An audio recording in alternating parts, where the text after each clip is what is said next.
Quincy Jones discovered me. And it's so interesting to me because when I was working as a television newswoman in Baltimore, and really all I wanted to do was be an actress, but I was doing television, and I felt at the time, well, I can't quit this job because this is what everybody else wants to do. And if I quit this job, what am I going to do?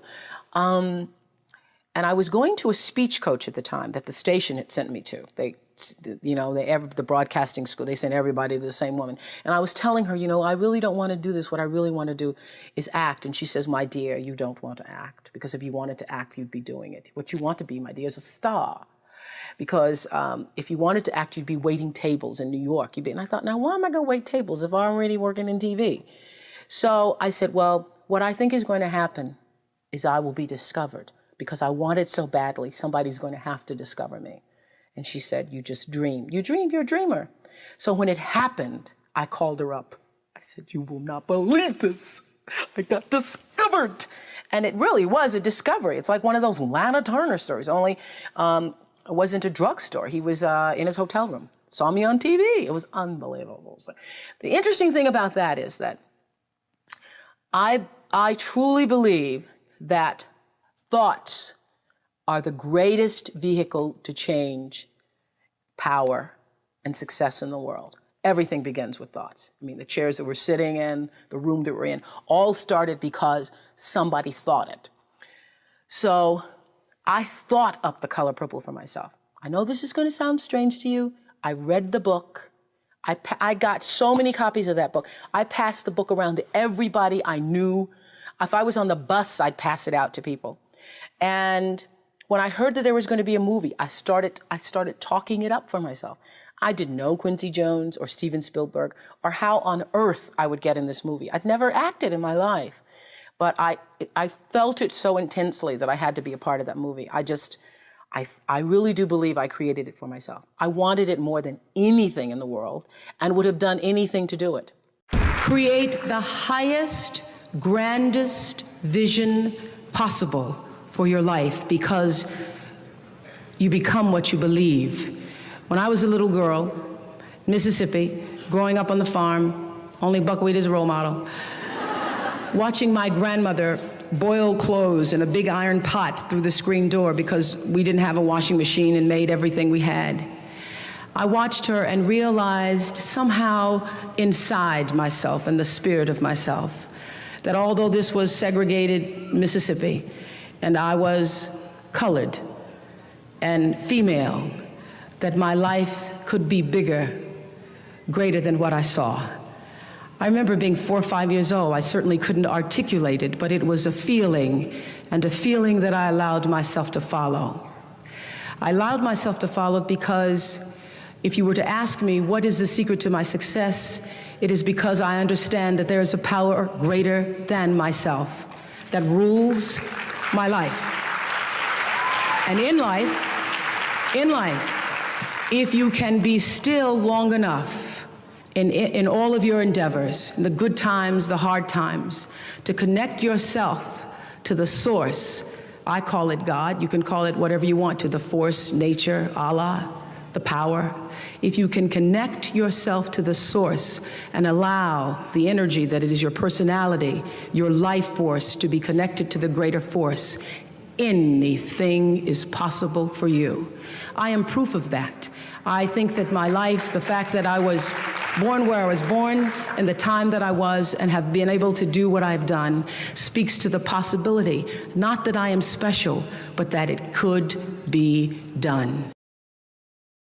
I have paid attention to my life because I understand that my life, just like your life, is always speaking to you, where you are, in the language, with the people, with the circumstances and experiences that you can understand and interpret if you are willing to see that always life, God, is speaking to you. Now, it took me a while to actually really get this and to understand it, but once I did, I started paying attention to everything.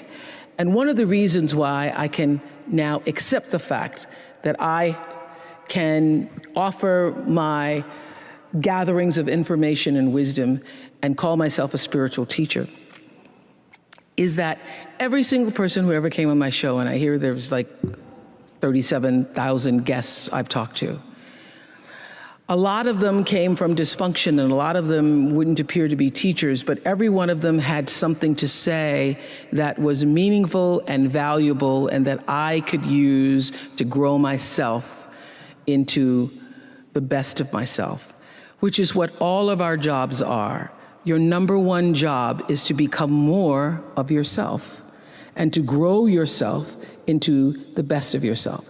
Your real work is to figure out where your power base is and to work on the alignment of your personality, your gifts that you have to give, with the real reason why you're here. That's the number one thing you have to do, is to work on yourself and to fill yourself up and keep your cup full. Keep yourself full. Now, I used to be afraid of that. I used to be afraid, particularly from people who say, oh, she's so full of herself. She's so full of herself. And now I embrace it. I consider it a compliment that I am full of myself. Because only when you're full, I'm overflowing, my cup runneth over.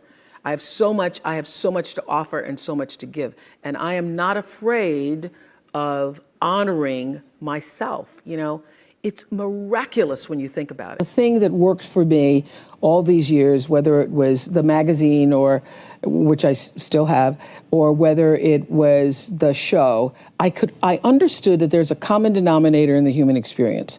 And I want the same thing you want, which is the same thing you want and you want. What we all want is to be able to live out the truest, highest expression of ourselves as a human being.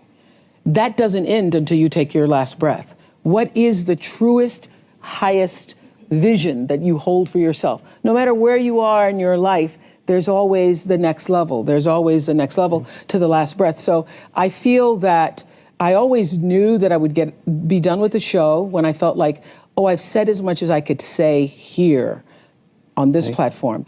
And then how will I be used? If there were a theme song to my life, Amazing Grace would be one of them, and Keep On Using Me Till You Use Me Up would be another one. You know that Bill Withers song?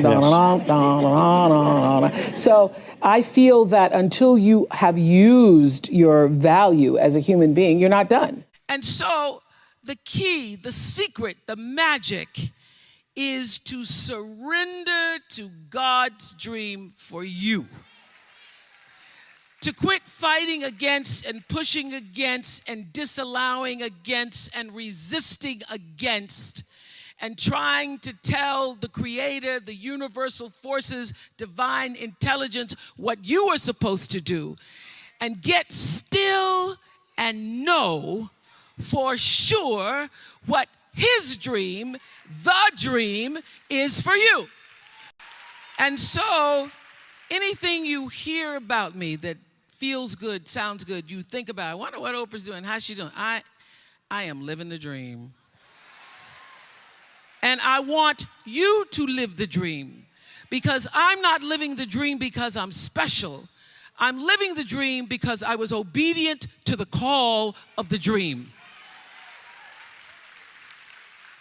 So I want you to leave here today thinking about what is the dream for you? What is God's dream for you? What does the Creator's dream hold for you? So often we spend our lives wishing and hoping and hoping and wishing and desiring things. This is what I know for sure.